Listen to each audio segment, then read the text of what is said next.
Welcome back to another Elden Ring build video. In this video, we're going to focus on the Freyja's Greatsword.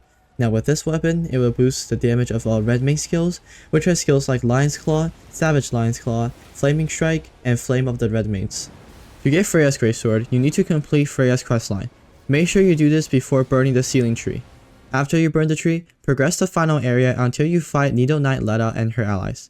Defeat Freyja there, and you will be awarded with her Greatsword and her armor set.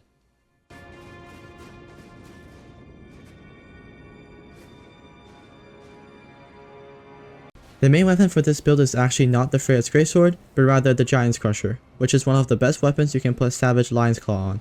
Since you don't need to be using Freyja's Greatsword to get the damage boost, you just need to have it equipped in your offhand. You will still get the damage boost even if you two-hand Giant's Crusher. The cold affinity on the Giant's Crusher will work the best, since with it, you will still maintain a really good scaling with an A in Strength and C in Intelligence, doing additional magic damage, which means that your damage can be easily buffed, and the best part is that you'll be building up Frostbite, which is one of the best status effects in the game, doing a flat percentage damage while decreasing your enemy's defense. The Giant's Crusher can be found just in this carriage in the outer walls of Lindell.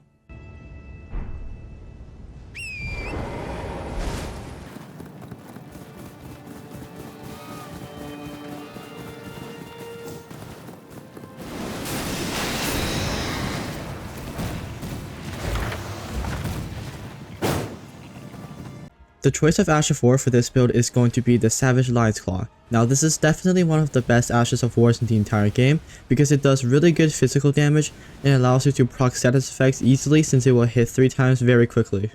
You can get the Savage Lion's Claw in this location near the 3-path cross side of Grace.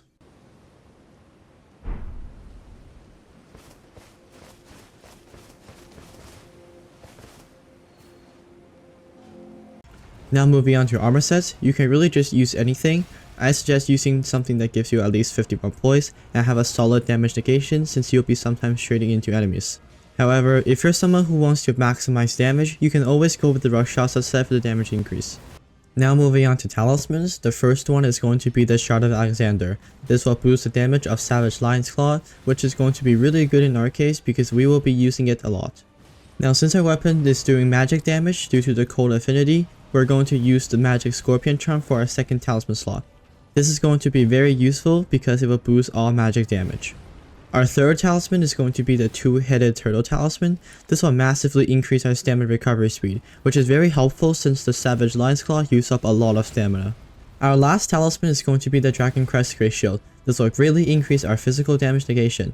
This is a really solid talisman and it goes well with any build. However, this is going to be particularly useful for this build since you will be trading with bosses from time to time. Now for the Physick, I'm using the Opaline Heart tier and the Magic Shrouding Crack tier. Opaline Heart tier will give us a boost to all damage negation, which is really helpful. Alternatively, if you want the extra stagger damage, you can use the Stone Barb Crack tier. The Magic Shrouding Crack tier will increase all magic attacks. This is here to simply boost our damage. The buffs for this build are going to be Golden Vow for the aura buff and Flame Grant Me Strength for the body buff. Golden Vow will increase both damage and damage negation, while Flame Grant Me Strength will give us a physical damage buff and a buff to our stamina recovery speed. You can use Howl of Shibiri, but I highly recommend against it since you will take 30% more damage and you don't get the bonus stamina recovery speed. Lastly, we have our stats. On the screen right now, you will see the stats for both level 150 and 200. The stats you want to prioritize are Vigor for the HP, Endurance for the stamina and the equip load, and Strength and Intelligence for the damage. Mine is left at default, but I will always recommend putting Spirit Points into it to have more FP. Arcane is left at default since we don't need it. Dexterity needs to be at least 14 to be able to use Freyja's Greatsword, and finally, Faith is at 25 to meet the minimum requirements for our buffs.